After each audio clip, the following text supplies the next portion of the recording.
Muito bom dia, obrigada por terem vindo.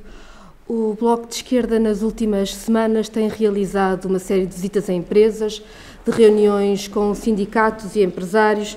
Tivemos a semana passada um fórum em que estiveram mesmo presentes confederações patronais. Temos, portanto, feito um longo trabalho de pesquisa sobre as propostas e as alternativas do ponto de vista da economia e das empresas. Como sabem, a cada dia útil em Portugal fecham 24 empresas e o desemprego bateu valores recorde. E, portanto, o combate pela economia contra o desemprego, contra as falências, é o combate essencial. O Governo nega que se esteja a viver uma espiral recessiva, mas a verdade é que já nem o próprio Governo acredita no que diz. Não há ida aos mercados que faça com que a nossa economia possa crescer ou que crie emprego, está à vista de todos, e se assim não fosse, o Governo não estaria agora a propor que os cortes na função pública fossem permanentes ou a insistir nos cortes de 4 mil milhões de euros no Estado Social. É, portanto, a prova de que o próprio Governo percebe que as medidas que têm tomado afundam a economia e não vão trazer crescimento nem criar emprego. Como disse, reunimos com empresas, fizemos fóruns, estivemos com sindicatos e os três principais problemas que qualquer empresário em Portugal aponta neste momento são a quebra do mercado interno, portanto a recessão, resultado da austeridade, o acesso ao crédito, as pequenas e médias empresas em Portugal, que garantem 2/3 do emprego, 75% do emprego é em PMEs, estão neste momento a financiar-se na banca em condições piores do que as empresas gregas, e esta é uma das condições que leva ao encerramento de empresas. Em terceiro lugar, as empresas falam-nos dos custos da energia, que em Portugal são dos mais altos da Europa. Finalmente, e porque estão muito fragilizadas, também as suas condições de tesouraria fazem com que muitas vezes acabem por encerrar empresas que seriam viáveis de uma outra forma. E assim, o Bloco de Esquerda apresenta medidas que vão diretas a estes três problemas: mercado interno, acesso ao crédito, energia e tesouraria. Em relação ao mercado interno, reafirmamos as propostas que temos feito de recuperação dos rendimentos, e temos feito propostas de recuperação dos rendimentos, como sabem, dos salários, das pensões, os problemas da dignidade de quem está sem trabalho, sem subsídio de desemprego e não pode ficar abandonado, entregue à caridade. Mas queria reafirmar aqui uma das que têm sido medidas propostas pelo Bloco de Esquerda e que foi recentemente apresentada pelo presidente norte-americano Barack Obama como uma medida essencial também para a economia. Falo da subida do salário mínimo nacional. A subida do salário mínimo nacional é urgente por duas razões. Por uma razão de dignidade, porque quem trabalha a tempo inteiro não pode ter um salário que o deixa abaixo do limiar de pobreza. Mas também por uma razão de economia.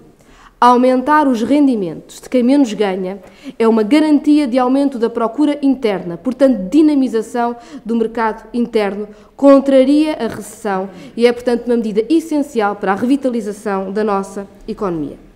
Mas queria-vos falar hoje, sobretudo, das medidas sobre o acesso ao crédito, sobre o crédito às pequenas e médias empresas. As pequenas e médias empresas em Portugal, como disse, representam 75% do emprego, 2/3 do emprego, estão a financiar-se a uma taxa 3 vezes superior à da zona euro e quando conseguem ter acesso ao financiamento. Muitas vezes não conseguem sequer ter acesso ao financiamento. Desse ponto de vista, e inacreditavelmente, a situação em Portugal consegue ser bastante pior do que a situação vivida na Grécia. E o Bloco de Esquerda, para o acesso ao crédito das pequenas e médias empresas, apresenta 3 propostas. Uma primeira proposta é a imposição de uma taxa travão no crédito a conceder a estas empresas. Ou seja, o Banco de Portugal e o BCE têm os dados permanentes daquilo que é a média de financiamento, a média de taxas de juros de financiamento às pequenas e médias empresas na zona euro. O que dizemos é que tem de ser estabelecida uma taxa travão para que em Portugal esse financiamento nunca possa ser em 20% superior à taxa de juro praticada no resto da zona euro. Quando falamos de taxa de juro, estamos a falar, como o Banco de Portugal a define, aliás, naquilo que é o spread e aquilo que são as taxas de Euribor nos seus vários prazos. Ou seja, garantir que as pequenas e médias empresas em Portugal, a taxa de juros que se financiam não pode ser mais de 20% superior à zona euro. Eu lembro que neste momento está em 172%, o que significa que os custos do crédito são tão altos que as empresas não podem recorrer a ele. Uma segunda medida sobre o acesso ao crédito, porque mesmo com estas taxas de juros abusivas, muitas empresas não conseguem sequer ter acesso ao crédito, são regras para os bancos que são recapitalizados com os fundos públicos. O que defendemos é que os bancos que estão sobre programas de recapitalização tenham que utilizar pelo menos 50% dos fundos com que foram recapitalizados no financiamento de empresas não financeiras, ou seja, no financiamento da economia real, e com as regras que defini há pouco, ou seja, com uma taxa de juro que não vá 20% além daquela que é a taxa de juro da zona euro.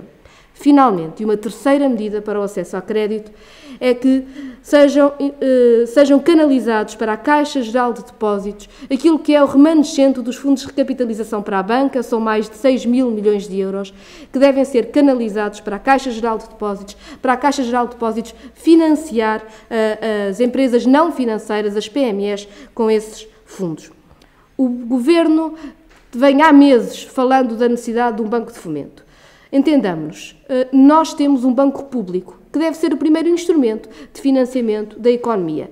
Andar durante meses falar de um banco de fomento não tem resolvido qualquer problema e arriscamos-nos mesmo a, quando esse banco de fomento aparecer, já não existir qualquer empresa que ele possa financiar. E, portanto, dizemos que sim, é preciso uma política pública de crédito, ela deve ser feita através da Caixa Geral de Depósitos e a Caixa Geral de Depósitos deve ter acesso ao remanescente do Fundo de Recapitalização, mais de 6 mil milhões de euros que devem ser injetados nas empresas não financeiras, nas PMEs, para que a nossa economia possa funcionar e para que se possa criar emprego. Dizer-vos que a terceira grande queixa das empresas é o preço da energia. Para que se saiba, em Portugal, uma empresa têxtil que tenha 60 trabalhadores gasta o triplo em energia do que gasta em salários. E temos tido um governo que tem dito que é preciso baixar salários e que não tem feito nada sobre os preços da energia e, pelo contrário, conseguiu mesmo aumentá-los. E, portanto, muito brevemente, o Bloco de Esquerda apresentará um pacote de medidas sobre a energia, sobre os combustíveis também, mas queria-vos deixar desde já uma nota.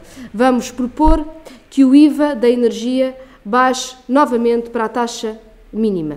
É uma medida que é muito importante para as empresas, acima de tudo do ponto de vista da tesouraria, porque sendo a energia uma fatura tão alta nos seus custos, naturalmente que a subida do IVA, da eletricidade provoca também, e do gás, provoca também problemas do ponto de vista da tesouraria. Mas é também uma medida essencial para as famílias portuguesas, que são daquelas que na Europa gastam uma fatia maior do seu rendimento com a energia.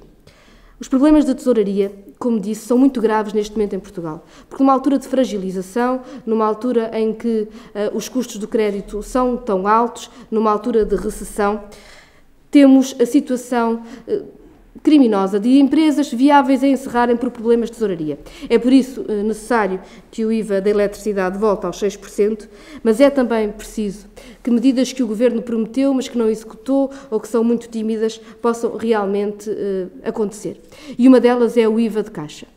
Nós consideramos, o IVA de caixa, como sabem, está no Orçamento do Estado, mas nunca chegou a ir para a frente e é muito limitado. Consideramos que as micro e pequenas empresas devem, se assim desejarem, ter acesso ao IVA de caixa. O nosso projeto prevê que haja um período de estudo sobre o impacto da medida, mas não temos dúvidas que, neste momento, o que acontece é que as empresas que cumprem são prejudicadas e as empresas que não cumprem não é a taxa do IVA ou o momento em que pagam o IVA que as farão cumprir. Pelo contrário, um país em que a fiscalidade é demasiadamente alta só promove a economia paralela. E, finalmente, reafirmamos a necessidade do IVA da restauração descer novamente para os 13%, uma vez que os encerramentos nesta área e o desemprego têm provado que esta medida, ao invés de trazer mais receitas para o Estado, pelo contrário, só retira receitas com as falências e cria uma crise social ainda maior com o desemprego que tem criado.